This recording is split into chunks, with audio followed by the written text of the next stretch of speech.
Alhamdulillah. Alhamdulillahilladzi khalaqal insana fi ahsani taqwim walladzi hadana li tariqihil qawim wa waffaqana fi dinihil mustaqim. Asyhadu an la ilaha illallah wahdahu la syarika lah. Syahadatan tusilna ila jannatin na'im wa takunu sababa lin nazari wajhil karim wa ashhadu anna Muhammadan abduhu wa rasuluh an-nabiyyu raufur rahim sallallahu alaihi wa sallama ala sayyidina Muhammad wa ala alihi wa ashabihi ulil fadlil jasim. Amma ba'd. Faya ayyuhal hadirun rahimakumullah, usini nafsi wa iyyakum bitaqwallah, faqad fazal muttaqun. Qala Allah ta'ala fi kitabihil karim, a'udzu billahi minasy syaithanir rajim. Laqad khalaqnal insana fi ahsani taqwim. Shadaqallahul azim. Ma'asyiral muslimin rahimakumullah. Yang pertama, mari kita tidak hentinya untuk selalu memanjatkan puji syukur kehadirat Allah Subhanahu wa taala yang telah melimpahkan rahmat dan taufiknya kepada kita semua, yang telah memberikan kenikmatan kepada kita sehingga pada siang hari ini kita dapat hadir di masjid ini untuk melaksanakan sholat Jumat, sebagian dari kewajiban kita sebagai seorang muslim. Selanjutnya, marilah kita semua meningkatkan ketakwaan kita kepada Allah Subhanahu wa ta'ala dengan sebenar-benarnya, menjalankan segala perintah dan menjauhi segala larangannya. Jamaah sholat Jumat rahimakumullah. Selanjutnya juga kita perlu bersyukur kepada Allah Subhanahu wa ta'ala, karena kita diciptakan Allah Subhanahu wa ta'ala sebagai manusia. Salah satu makhluk Allah Subhanahu wa ta'ala yang berbeda dari makhluk Allah yang lain. Kalau malaikat diciptakan hanya memiliki akal tanpa diberi syahwat dan nafsu. Hewan dibekali syahwat sehingga hidupnya hanya mengikuti keinginan kebutuhan badannya, makan, minum, berhubungan badan, dan segala keinginan yang bersifat jasmaniah. Sementara setan diciptakan hanya dengan bekal nafsu, sehingga sepanjang hidupnya selalu ingkar akan kenikmatan Allah Subhanahu wa ta'ala yang begitu banyak. Tetapi kita sebagai manusia, sebagai makhluk yang paling sempurna, sebagaimana disebutkan dalam Al-Qur'anul Karim surat At-Tin ayat 4, A'udzu billahi minasy syaithanir rajim. Laqad khalaqnal insana fi ahsani taqwim. Sesungguhnya kami telah menciptakan manusia dalam bentuk yang sebaik-baiknya. Sebagai makhluk ciptaan Allah dalam bentuk yang terbaik, manusia dikaruniai 4 hal yang boleh kita sebut sebagai permata dalam diri kita sebagai manusia. Hal ini disebutkan dalam sebuah hadis Rasulullah Shallallahu Alaihi Wasallam, sebagaimana dikutip oleh Ihya Ulumuddin. Qala Rasulullah Shallallahu Alaihi Wasallam, arba'atu jawahiru fi jismi bani Adam, yuzalha arba'atu asya amal jawahiru fal aqlu wad din wal haya wal amalus sholih. Rasulullah Shallallahu Alaihi Wasallam bersabda, ada 4 permata dalam tubuh manusia yang dapat hilang karena 4 hal tersebut. 4 permata tersebut adalah akal, agama, sifat malu, dan amal soleh. Hadirin sidang Jumat yang berbahagia,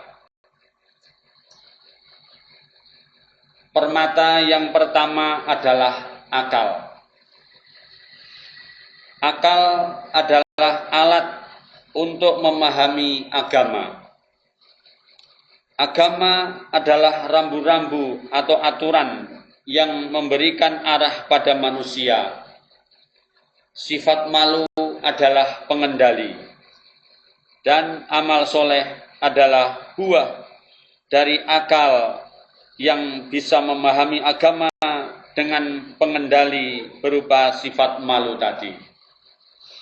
Akal menjadi pemimpin dalam tubuh manusia untuk memahami mana yang hak dan batil, mana yang baik dan buruk, mana yang patut dan yang tidak patut, mana yang harus dikerjakan dan mana yang harus ditinggalkan. Jamaah Jumat rahimakumullah. Permata yang kedua adalah agama. Agama adalah aturan atau norma yang mengarahkan akal manusia untuk menerima hal-hal yang baik, layak, dan pantas. Agama menjadi pedoman bagaimana manusia menjalani kehidupannya, bagaimana mengendalikan syahwat dan nafsu.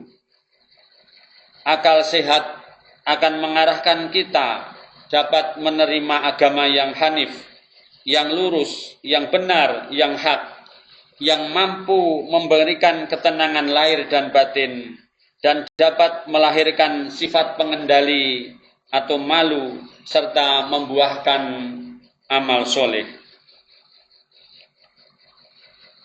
Hadirin sidang Jumat rahimakumullah. Permata yang ketiga adalah malu. Malu merupakan sifat yang dikembangkan oleh agama untuk mengendalikan perilaku manusia yang dapat membedakan kita dengan hewan maupun setan.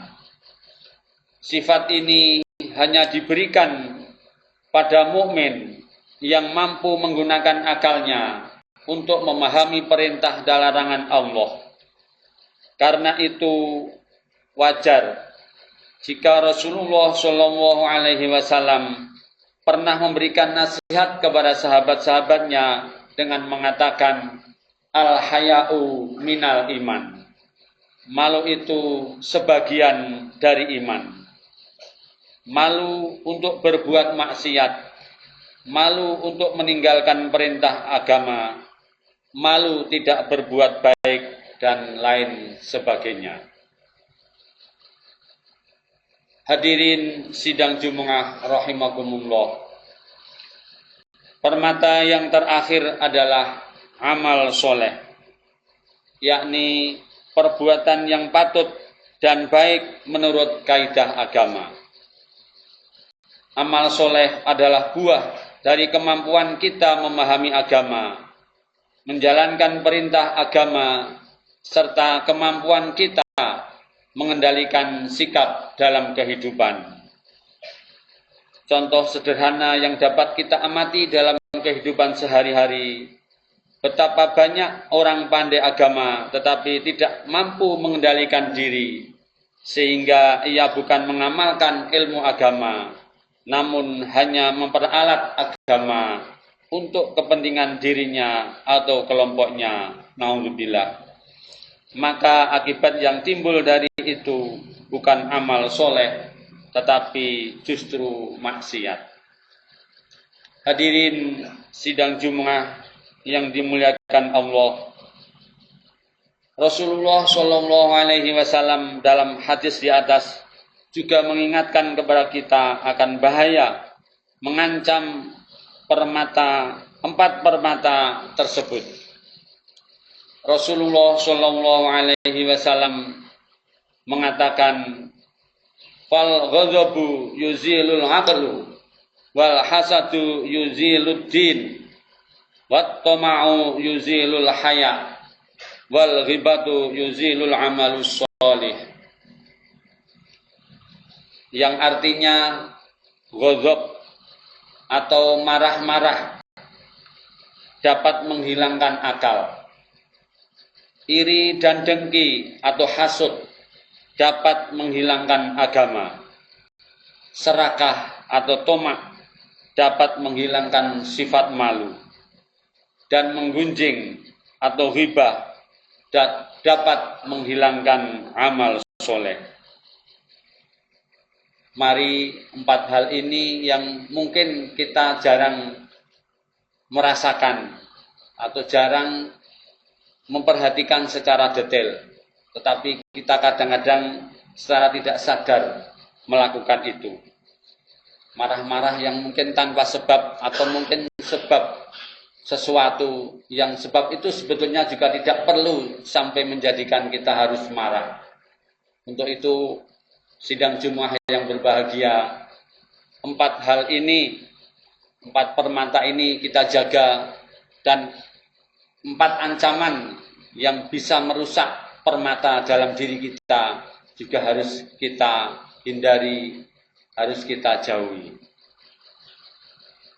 Semoga empat permata yang telah dititipkan oleh Allah Subhanahu wa Ta'ala kepada kita sebagai manusia makhluk yang terbaik ini betul-betul bisa kita manfaatkan, betul-betul bisa kita gunakan dengan sebaik-baiknya, sehingga kita bisa menjadi hamba yang terpilih, hamba yang beruntung, hamba yang akan mendapatkan kebahagiaan baik di dunia maupun di akhirat. Untuk itu sekali lagi empat hal ini perlu kita renungkan, perlu kita laksanakan, dan empat ancaman perlu kita hindari. Dan semoga kita bisa selalu bertakwa, selalu bisa mensyukuri semua nikmat dari Allah Subhanahu wa Ta'ala yang diberikan kepada kita, dan semoga kita bisa menuju kebahagiaan yang hakiki baik di dunia maupun di akhirat. Allahumma amin. Barakallahu li wa lakum fil Qur'anil azim wa nafa'ani wa iyyakum bima fihi minal ayati wa dzikril hakim wa taqabbal minni wa minkum tilawatahu innahu huwas samiul alim. Aqulu qawli hadza wa astaghfirullahal azim li wa lakum wa lisairil muslimina wal muslimat wal mu'minina wal mu'minat fastaghfiruhu innahu huwal ghafurur rahim wa qur rabbighfir warham wa anta khairur rahimin.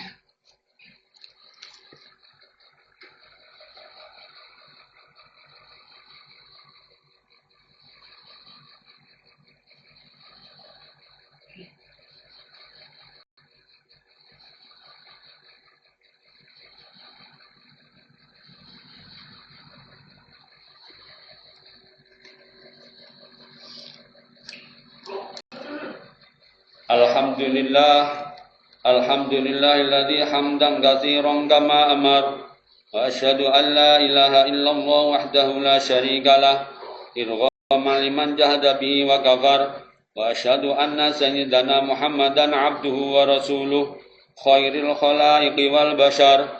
Allahumma shalli wa sallim wa barik ala sayyidina Muhammad wa ala alihi wa ashabihi masabihil ghurar. Faya ayuhan nas usikum bitaqwallah fa innaha syi'arul mu'minin wa tisarul muttaqin awasiyatullahi fikum ajma'in wa'lamu anna allaha shalla ala nabiyhi qadima wa amarna bi dzalika irsadan lina wa ta'lima inna allaha wa malaikatahu yusalluna 'alan nabi يا أيها الذين آمنوا صلوا عليه وسلموا تسليما اللهم صل وسلم على سيدنا محمد وعلى آل سيدنا محمد وعلى أنبيائك ورسولك وملائكتك المقربين وارض اللهم عن الخلفاء الراشدين سادتنا أبي بكر وعمر وعثمان وعلي رضي الله عنهم وعن بقية الصحابة أجمعين وعنا معهم وارحمنا برحمتك يا أرحم الراحمين اللهم اغفر لنا ولآبائنا وأمهاتنا وأجدادنا وجداتنا وأعمامنا وعماتنا وإخواننا وخولاتنا وأولادنا ومشايخنا ومعلمينا والمؤمنين والمؤمنات والمسلمين والمسلمات الأحياء منهم والأموات اللهم اغفر لأمة سيدنا محمد اللهم ارحم أمة سيدنا محمد اللهم استر أمة سيدنا محمد اللهم اجبر أمة سيدنا محمد اللهم أصلح أمة سيدنا محمد اللهم عاف أمة سيدنا محمد اللهم احفظ أمة سيدنا محمد اللهم ارحم أمة سيدنا محمد رحمة عامة يا رب العالمين اللهم اغفر لأمة سيدنا محمد مغفرة عامة يا رب العالمين اللهم فرج عن أمة سيدنا محمد فرجا عاجلا يا رب العالمين ربنا هب لنا من أزواجنا وذرياتنا قرة أعين واجعلنا للمتقين إماما اللهم اجعلنا وأهلنا وأولادنا من أهل العلم والخير ولا تجعلنا وإياهم من أهل الشر والضير إنك على كل شيء قدير ربنا لا تزغ قلوبنا بعد إذ هديتنا وهب لنا من لدنك رحمة إنك أنت الوهاب ربنا آتنا في الدنيا حسنة وفي الآخرة حسنة وقنا عذاب النار وأدخلنا الجنة مع الأبرار يا عزيز يا غفار يا رب العالمين وصلى الله على سيدنا محمد وعلى آله وصحبه وسلم سبحان ربك رب العزة عما يصفون وسلام على المرسلين والحمد لله رب العالمين عباد الله إن الله يأمر بالعدل والإحسان وإيتاء ذي القربى وينهى عن الفحشاء والمنكر والبغي يعظكم لعلكم تذكرون فاذكروا الله العظيم يذكركم واشكروه على نعمه يزدكم ولذكر الله أكبر أقم الصلاة